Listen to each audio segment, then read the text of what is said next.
জয় গুরু। খামখেয়ালি প্রাণ চ্যানেলে আপনাদের স্বাগত। আজ আমরা পড়ব শ্রী শ্রী ঠাকুরের জীবনের নিগূঢ় রহস্য ও সাধন বৈশিষ্ট্য। জয় গুরু। শ্রী শ্রী ঠাকুর পূর্বজন্মে ব্রহ্মানন্দ গিরি নামে এক সাধু ছিলেন। বিগত 4 জন্ম ধরিয়াই তিনি সাধু, ইহা তিনি নিজ মুখে আমাদের নিকট ব্যক্ত করিয়াছেন।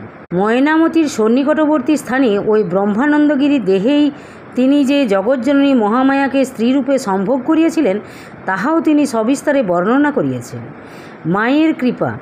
মায়ের কৃপা নামক পুস্তকে ইহার বিবরণ লিপিবদ্ধ আছে। ময়নামতি আশ্রম প্রতিষ্ঠার মূলেও তাহার এই স্মৃতি। ময়নামতিতে আশ্রম প্রতিষ্ঠা করিয়া দিয়া তিনি শ্রীহট্ট জেলার অন্তর্গত জগৎসিতে গমন করেন। তথায় তিনি বলিয়াছিলেন, ময়নামতিতে আশ্রম তো প্রতিষ্ঠা করলাম, কিন্তু কালে ইহা যুদ্ধক্ষেত্র হবে। তাহার ভবিষ্যৎবাণী যথার্থ হইয়াছিল। দ্বিতীয় বিশ্বযুদ্ধের সময় ইহা সত্যই সেনানিবাসের অন্তর্গত হইয়াছিল। এখন আর সেখানে আশ্রম নাই।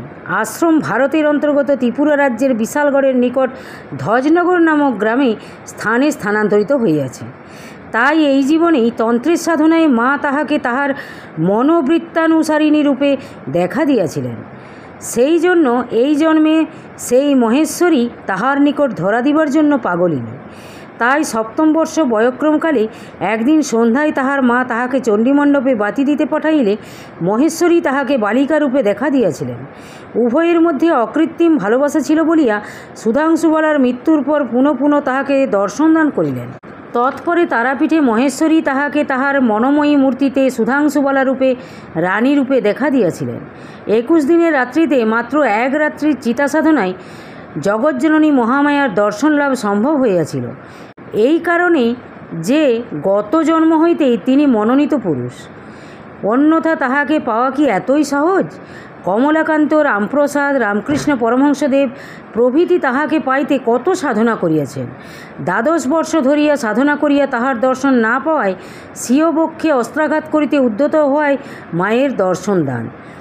সেই অধরাকে ধরা অত সহজ নয়। পূর্বজন্মে ব্রহ্মানন্দগিরি দেহে তিনি শিবত্বে সিদ্ধ হইয়াছিলেন বলিয়াই এই জন্মে নিগমানন্দ দেহে তাহাকে পাওয়া অত সহজ হইয়াছিল। অবশ্য তিনি বলিয়াছিলেন, আমি জ্ঞান, ভক্তি, ভগবান এসবের জন্য ঘর ছাড়িনি। ঘর ছেড়েছিলাম মৃতা স্ত্রীকে ফিরে পাবো এই দুরাশা নিয়ে। অর্থাৎ মূলে পারস্পরিক ভালোবাসা। মৃন্ময়ীকে খুঁজতে গিয়ে চিন্ময়ীকে পেয়ে গেলাম। যখনই ইচ্ছা হবে তখনই আমার দেখা পাবে। এই বর লাভ করিয়াও তিনি পরিতৃপ্ত হইলেন না। এই তারা মা কে? এই রহস্য অবগত হইবার নিমিত্ত অর্থাৎ মাকে তত্ত্বত জানিবার জন্য তাহার বুভুক্ষু চিত্ত তাহাকে অধীর করিয়া তুলিল। মা তাহাকে তাহার ভুবনমোহিনী মূর্তিও দেখাইয়াছিলেন, কিন্তু ইহাতেও তিনি ভুলিলেন না। তবু না ভরিল চিত্ত। মার রুদ্রাণী মূর্তি, সেই তত্ত্বময়ী মূর্তি যাহা অত্যন্ত ভয়ঙ্করী, যাহা সন্দর্শন করিয়া তিনি মূর্ছাগ্রস্ত হইয়াছিলেন, তাহাও তাহাকে প্রত্যাবৃত করিতে পারিল না। তাহার এই দুর্নিবার আগ্রহের ফলেই মাই তাহাকে কোটার জঙ্গলে যোগিনী রূপে দেখা দিয়া তাহাকে জানাইয়া দিলেন যে তাহার যোগীগুরু ভারতের পশ্চিমাঞ্চলে নাই, পূর্বাঞ্চলে গমন করিলেই তাহার অভিলাষ পূর্ণ হইবে। তিনি বলিতেন, ভগবান ঘাড়ে ধরে আমাকে দিয়ে এসব করিয়ে নিয়েছেন। তিনি স্বয়ং আমাকে পরিচালিত করেছিলেন। বস্তুত মায়ের ইচ্ছাতেই তাহাকে সার্বভৌম গুরুত্বে প্রতিষ্ঠিত হইতে জ্ঞান ও যোগমার্গ পরিভ্রমণ করিতে হইয়াছিল। এই সকলের ফলে মাত্র অল্পকাল মধ্যে তাহার নির্বিকল্প সমাধি লাভ হইল। এই নির্বিকল্প সমাধি লাভ করিতে তোতাপুরীর 40 বৎসর সময় লাগিয়াছিল। কিন্তু এই নির্বিকল্প জ্ঞান লইয়া বুদ্ধিত হইলেও তিনি যে অপূর্ণ তাহা তিনি কাশীতে অবস্থানকালে ভালোভাবেই হৃদয়ঙ্গম করিয়াছিলেন। কারণ নির্বিকল্পের জ্ঞান তো নির্গুণ সত্তার জ্ঞান, পরব্রহ্মের জ্ঞান, তুরীয় ভূমির জ্ঞান। কিন্তু ব্রহ্ম তো চতুষ্পাদ, কেবলমাত্র শেষপাদ তুরীয় যে সব কিছু তাহা তো নহে। জাগ্রত, স্বপ্ন, সুষুপ্তি এই ভূমিত্রয়ের কি কোনো ভূমিকা নাই? কেবলমাত্র তুরীয় ভূমিই সত্য। কিন্তু ব্রহ্ম যে সম্মূল, সদায়তন, সৎপ্রতিষ্ঠ। হ্যাঁ, সাধনার প্রথম অবস্থায়, সাধনার প্রবর্তক অবস্থায় ওইগুলিকে অনিত্যবোধে এড়াইয়া যাইবার প্রয়োজন বোধ করিলেও চরমে গিয়া ওইগুলিকে অস্বীকার করা যায় না। সব লইয়াই তো ব্রহ্ম। সর্বং খল্লিদং ব্রহ্ম তজ্জলান। এই তজ্জলান বা জন্মাদস্যযত কখনোই অস্বীকার করা সম্ভব নহে। তাই কেবলমাত্র নির্গুণ ব্রহ্ম নির্বিশেষ ব্রহ্মতে প্রতিষ্ঠিত হইলেই যে সব কিছু হইয়া গেল তাহা নহে। ফেলে যাওয়া অর্থাৎ জাগ্রত স্বপ্ন সুষুপ্তি যাহা অবর ব্রহ্ম তাহাও বাদ যাইবে না। তাই কাশীতে মা অন্নপূর্ণা রূপে তাহাকে দেখা দিয়া বলিয়াছিলেন যে প্রেমের সাধনা করো, সব ঠিক হয়ে যাবে। এই রূপে দেখা যায় যে মাই তাহাকে হাত ধরিয়া আদি হইতে অন্ত পর্যন্ত, তারাপীঠ হইতে কাশীধাম পর্যন্ত নিত্যলোকে পূর্ণত্বে পৌঁছাইয়া দিয়াছেন। এই মহেশ্বরী তাহাকে আদ্যন্ত পরিচালিত করিয়া পূর্ণত্বে অধিগম করাইয়া জ্ঞান পথে, ভক্তিপথে, প্রেম পথে সিদ্ধিলাভ করাইয়া পরিশেষে গুরুত্বে প্রতিষ্ঠিত করাইয়া বলিলেন, তোমাকে গুরুগিরি করতে হবে। কারণ মা যে তাহার স্বামীকে সার্বভৌম গুরুরূপে দেখতে চান। শ্রী শ্রী ঠাকুর যে পূর্ব হইতেই মার বৃতপুরুষ। প্রেমের সাধনা হৃদয় দ্বারা, ভালোবাসা দ্বারাই হইয়া থাকে। শ্রুতিতে পাই, হৃদা মনীষা মনসাভিক্লোপ্ত য এতৎ বিদু অমৃতাস্তে ভবন্তি। মন দ্বারা, জ্ঞান দ্বারা ও হৃদয় দ্বারা যে বা যাহারা তাহাকে পায় সে বা তাহারা অমৃত হইয়া যায়। শক্তি সাধনায় তিনি মনসাভিক্লপ্ত হইয়াছিলেন। নির্বিকল্প ভূমিতে তিনি মনীষাভিক্লপ্ত হইয়াছিলেন। আর প্রেমের সাধনা দ্বারা সব সাধনার শেষে তিনি হৃদা মনীষা মনসাভিক্লপ্ত হইলেন। এই রূপে তিনি পূর্ণ হইলেন। সাধন বৈশিষ্ট্য। শ্রী শ্রী ঠাকুরের সাধন জীবনেও বিশেষ বৈশিষ্ট্য বা অভিনবত্বের নিদর্শন পাওয়া যায়। সুপ্রাচীন কাল হইতে ধর্মের দেশ এই ভারতে কত যে অবতার সদ্গুরু ও মহাপুরুষের আবির্ভাব হইয়াছে তাহার ইয়ত্তা নাই। কিন্তু তাহার মতো অভিনবত্ব আজ পর্যন্ত কেহ দেখাইতে পারেন নাই। প্রথমত মূল চারিটি ধারায় তন্ত্র, জ্ঞান, যোগ, প্রেম এই প্রধান চারিটি পথে যুগপৎ সিদ্ধ মহাপুরুষ আজ পর্যন্ত পরিলক্ষিত হয় না। মহর্ষি ব্যাস জ্ঞানাবতার, সুখদেব জ্ঞান ও প্রেম সিদ্ধ ছিলেন, বশিষ্ঠ তন্ত্র ও জ্ঞানে সিদ্ধ ছিলেন, ভগবান শঙ্করাচার্য জ্ঞানাবতার এবং মহাপ্রভু গৌরাঙ্গদেব প্রেমাবতার বলিয়া প্রসিদ্ধ। যুগপৎ চারিটি মতপথে সিদ্ধিলাভ আজ পর্যন্ত আর কাহারও ভাগ্যে ঘটিয়াছে বলিয়া কেহ অবগত নহে। সাধনায়ও তাহার বিশেষ বৈশিষ্ট্য পরিলক্ষিত হয়। তিনি তাহার প্রণীত পুস্তকে লিখিয়াছেন যে প্রথমে যোগ বা জ্ঞান সাধনা অথবা তন্ত্র সাধন, পরে প্রেমের সাধন। কিন্তু দেখা যায় তিনি নিজের জীবনে সাধনার এই ধারা অনুসরণ করেন নাই। তিনি প্রথমে সাধনা করিলেন তন্ত্রপথে, তৎপরে যোগপথে, সবশেষে প্রেমের পথে তিনি সাধনা করিয়াছিলেন। কারণ তাহার সাধনার কারণ ছিল অন্য প্রকার। সাধারণত কোনো সাধক ভগবান লাভ করিবার জন্য সাধনা করেন, কিন্তু তিনি সাধনা করিলেন সংসার পরিত্যাগ করিলেন পরলোকগতা স্ত্রীকে ফিরিয়া পাইবার জন্য। তিনি ভগবানকে পাইবার জন্য সাধনা করেন নাই। তবে তিনি সত্যানুসন্ধিৎসু ছিলেন। সত্যকে অধিগত করিবার জন্য তাহার বিপুল আগ্রহ ছিল। যতক্ষণ তাহাকে না জানিতে পারিতেছেন ততক্ষণ পর্যন্ত কিছুতেই তিনি প্রত্যাবৃত হইতেন না। তাহার সমস্ত সাধনা স্ত্রী সুধাংশুবালাকে ফিরিয়া পাইবার জন্য। মৃত্যুতে তো সব শেষ হইয়া যায় না। স্ত্রীকে পাইতে গিয়াই তাহার সাধনার আরম্ভ তন্ত্রপথে, আর পরিসমাপ্তি ঘটিল প্রেমের পথে। স্ত্রী সুধাংশুবালাকে পাইলেন চিরতরে। এই পাওয়ার আর বিচ্ছেদ নাই। তাহার জীবনে অভিনবত্ব বহুল। গভীর রাত্রে রুদ্ধ কক্ষে বিল্লপত্র লিখিত মন্ত্রপ্রাপ্তি ইহাও এক কম অভিনব ব্যাপার নহে।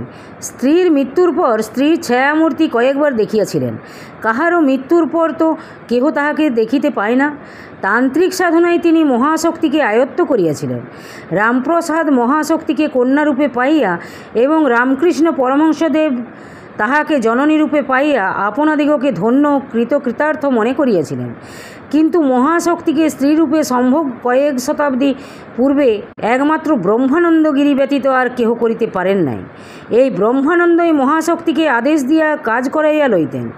এই ব্রহ্মানন্দগিরি বর্তমানে নিগমানন্দ দেহ।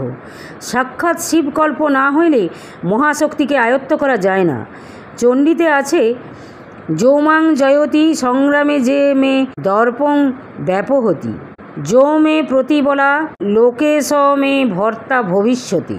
যিনি সংগ্রামে আমাকে জয় করিবেন যিনি আমার দর্প বিনষ্ট করিতে পারিবেন, যিনি জগতে আমার তুল্য বলশালী, তিনিই আমার স্বামী হইবেন।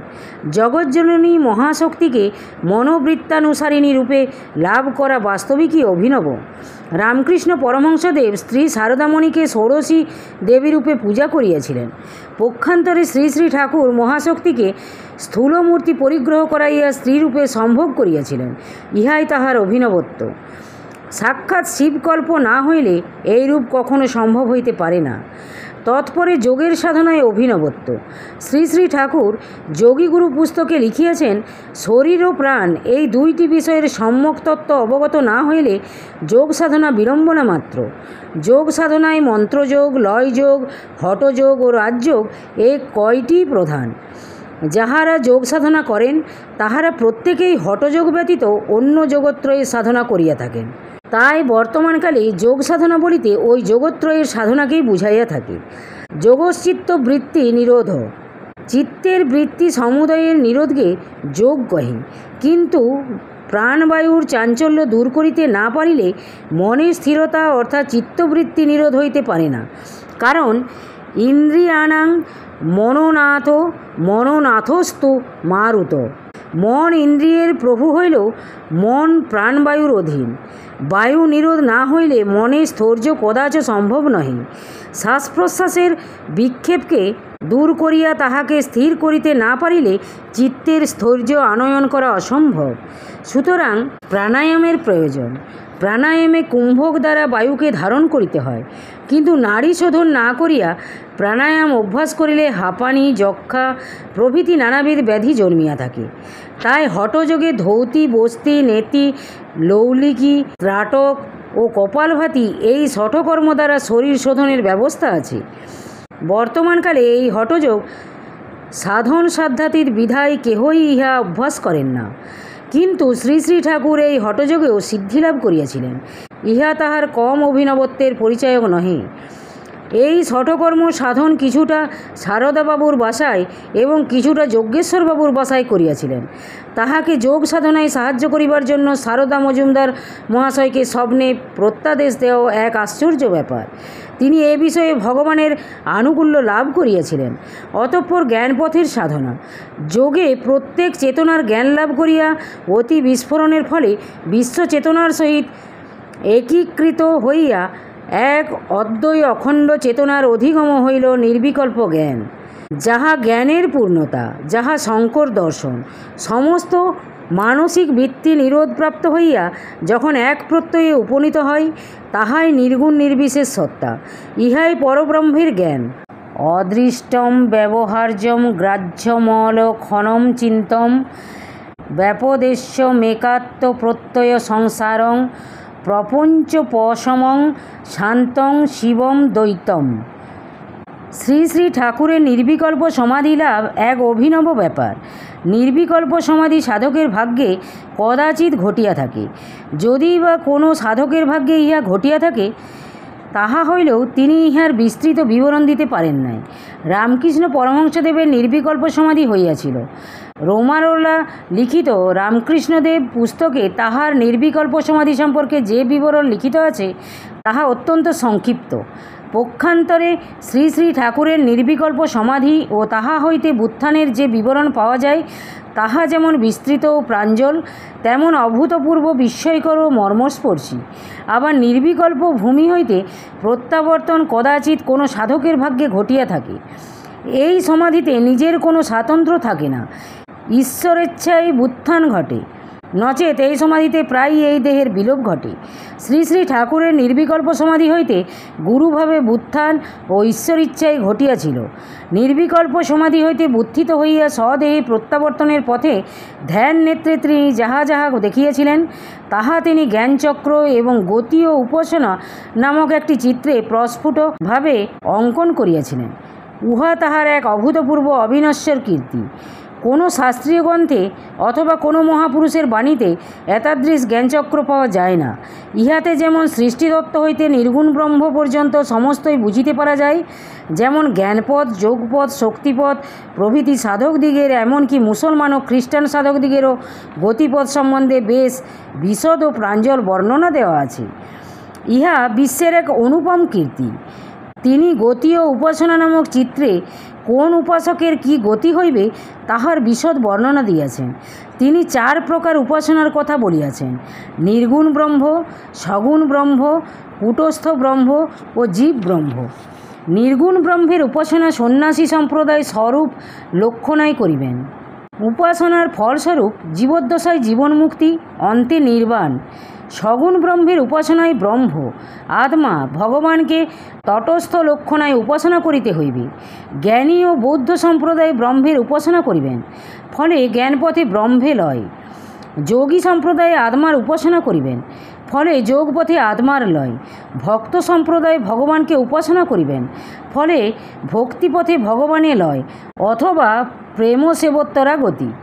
কূটস্থ ব্রহ্মের উপাসনা হইল ভগবান হইতে ব্রহ্মাণ্ডপতির উপাসনা। শাক্ত মুসলমানাদি ঐশ্বর্যভাবে উপাসনা করিবেন, ফলে ক্রম মুক্তি বা সাযুজ্য মুক্তি হইবে। আবার ব্রহ্মাণ্ডপতিকে বৈষ্ণব ও খ্রিস্টানাদি মাধুর্যভাবে উপাসনা করিবেন, ফলে ক্রম মুক্তি বা সালোক্য সারূপ্যাদি লাভ। জীব ব্রহ্মের উপাসনা, অবতার, সিদ্ধপুরুষ ও আচার্যের উপাসনা, ফল নির্ভর ও সেবা দ্বারা তত্ত্বৎ গতিলাভ। যিনি যে মতের প্রবর্তক, সাধকের সেই পথ। প্রেমের সাধনায় ও তাহার বিশেষ বৈশিষ্ট্যের পরিচয় পাওয়া যায়। সাধন ভজন করে যখন পূর্ণজ্ঞান লাভ করলাম, জীবন আমার পূর্ণ হয়ে গেল। ফিরে এলাম লোকালয়ে বুক ভরা আনন্দ নিয়ে, তা বিলাবার জন্য। তখন আমার চোখে জগতের পুরুষ নারী, জীব জন্তু, গাছপালা, ফুল ফল কি সুন্দর দেখাতো। মুগ্ধ হয়ে তাদের পানে তাকিয়ে আত্মহারা হয়ে যেতাম। ও কি সেই আনন্দ! বস্তুত প্রেমিক যিনি, তিনি প্রেমাস্পদ রূপ। সৃষ্টির প্রতিটি আধারে আধারে, অণুতে অণুতে সেই প্রেমময়কে দর্শন করিয়া যে অপরিসীম আনন্দ লাভ করেন, উহা যেমন অনির্বাচ্য তেমন অনুপাক্ষ। শ্রী শ্রী ঠাকুরও তদ্রূপ প্রেমে বিভোর হইয়া বাহ্যদশা শূন্য হইয়া একাদিক্রমে 3 মাস অতিবাহিত করেন। ভুবন ভরে ইষ্টস্ফূর্তি হয়। পরমা প্রকৃতি যেন বিশ্বময় ছড়িয়ে আছেন ভূতে ভূতে, রূপে রূপে। পুরীতে গম্ভীরায় মহাপ্রভুর অন্তর্দশাকালে যে অবস্থা হইত, শ্রী শ্রী ঠাকুরের অবস্থা ইহাকেও অতিক্রম করিয়া গিয়াছিল। শতবর্ষব্যাপী বিরহের কালে মহাভাবময়ী, মহাপ্রেমময়ী শ্রী রাধিকার যে অষ্টসাত্ত্বিক ভাবের বিকাশ হইত, মহাপ্রভুর গম্ভীরায় অবস্থানকালে তাহার অন্তলীলার অন্তর্দশাকালে যে 64 প্রকার ভাবের উদয় হইত, শ্রী শ্রী ঠাকুরের প্রেমোন্মাদ অবস্থা তাহাদিগকেও অতিক্রম করিয়া গিয়াছিল। জীবজগতের প্রতি অনুতে ভগবানকে সন্দর্শন করিয়া একেবারে বাহ্যদশাশূন্য হইয়া যাইতেন। অবশ্য সাধনোত্তরকালে তিনি সমাধিও পরিপাক করিয়া ফেলিয়াছিলেন। সমাধি হইলেই প্রত্যেকেরই দেহজ্ঞান থাকে না, জড় হইয়া যায়। কিন্তু শ্রী শ্রী ঠাকুরের বেলায় ইহার ব্যতিক্রম দেখিয়াছি। তিনি জাগ্রত ভূমিতে অবস্থান করিয়াও নিরন্তর চেতনা সমাধিতে মগ্ন থাকিতে পারিতেন। সমাধি হজম করা অর্থাৎ সমাধি হওয়া সত্ত্বেও জাগ্রত ভূমিতে বর্তমান থাকা একমাত্র তাহার বেলায় সম্ভব হইয়াছিল। সাধনার উচ্চতম তুঙ্গস্থান নির্গুণ ব্রহ্ম। এই অবস্থা প্রাপ্ত হইলে সাধক মাত্রেই সাধনার চরম অবস্থায় উপনীত হইলেন, ইহা অনুভব করেন। শ্রী শ্রী ঠাকুর বলিয়াছেন যে, নির্বিকল্প সমাধিতে পরব্রহ্মের জ্ঞান হইলেও তিনি পূর্ণ হন নাই, তিনি অপূর্ণই রহিয়া গেলেন। পরব্রহ্মের জ্ঞানে তাহার মহিমা জ্ঞান হয়, কিন্তু তাহার মহিমা জ্ঞানই সব কিছু নহে।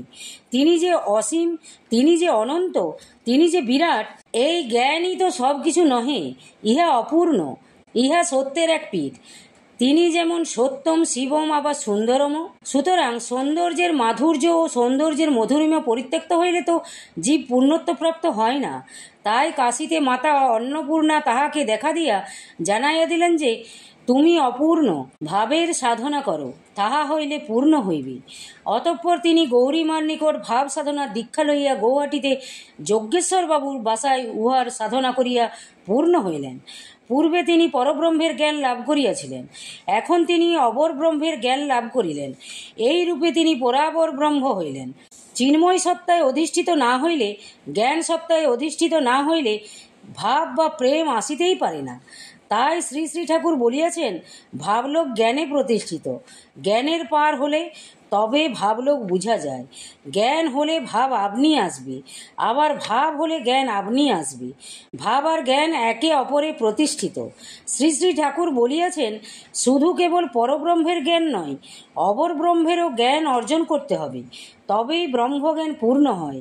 ব্রহ্ম, আত্মা, ভগবান এই তিনকে এক চোঙায় না দেখলে জ্ঞান পূর্ণ হয় না। তাই হৃদয় দ্বারা তাহাকে পাইতে হইলে ভাবের সাধনা, প্রেমের সাধনা করিতে হয়। ভগবান শঙ্করাচার্যের মতে পরব্রহ্মের জ্ঞান, অক্ষর ব্রহ্মের জ্ঞানই সব কিছু। কিন্তু শ্রী শ্রী ঠাকুরের পরব্রহ্মের জ্ঞান হওয়া সত্ত্বেও এইখানেই তাহার সাধনার ইতি হইল না। ইহার পর শ্রী শ্রী ঠাকুর আবার ভাবের সাধনা করিলেন। ইহাই তাহার সাধনার বৈশিষ্ট্য। ব্যাপ্তি জ্ঞান হইলে ভাব বিশ্বময়, অনন্ত, ব্রহ্মাণ্ডময় ছড়াইয়া পড়ে। তখন ব্রহ্মাণ্ডের প্রতি অনুপরমাণুতে তাহার বিকাশ অনুভূত হওয়ায় এক অপরিসীম আনন্দে অভিভূত হইয়া যাইতে হয়।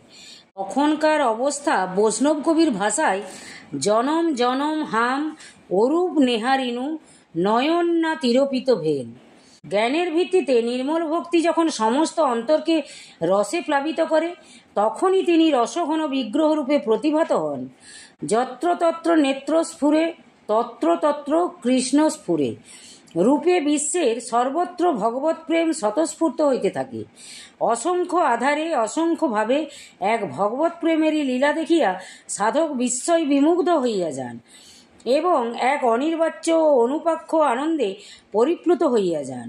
চন্দ্র, সূর্য, গ্রহ, নক্ষত্র, আকাশ, বাতাস, পৃথিবী, বৃক্ষ, লতা, পশু, পক্ষী, কীট, পতঙ্গ, স্থাবর, জঙ্গম, চেতন, অচেতন যাবতীয় পদার্থেই সর্বাবস্থায় এক বিশ্বপ্রেমের লীলার পরিচয় পাইয়া সাধক অত্যন্ত আনন্দিত হন।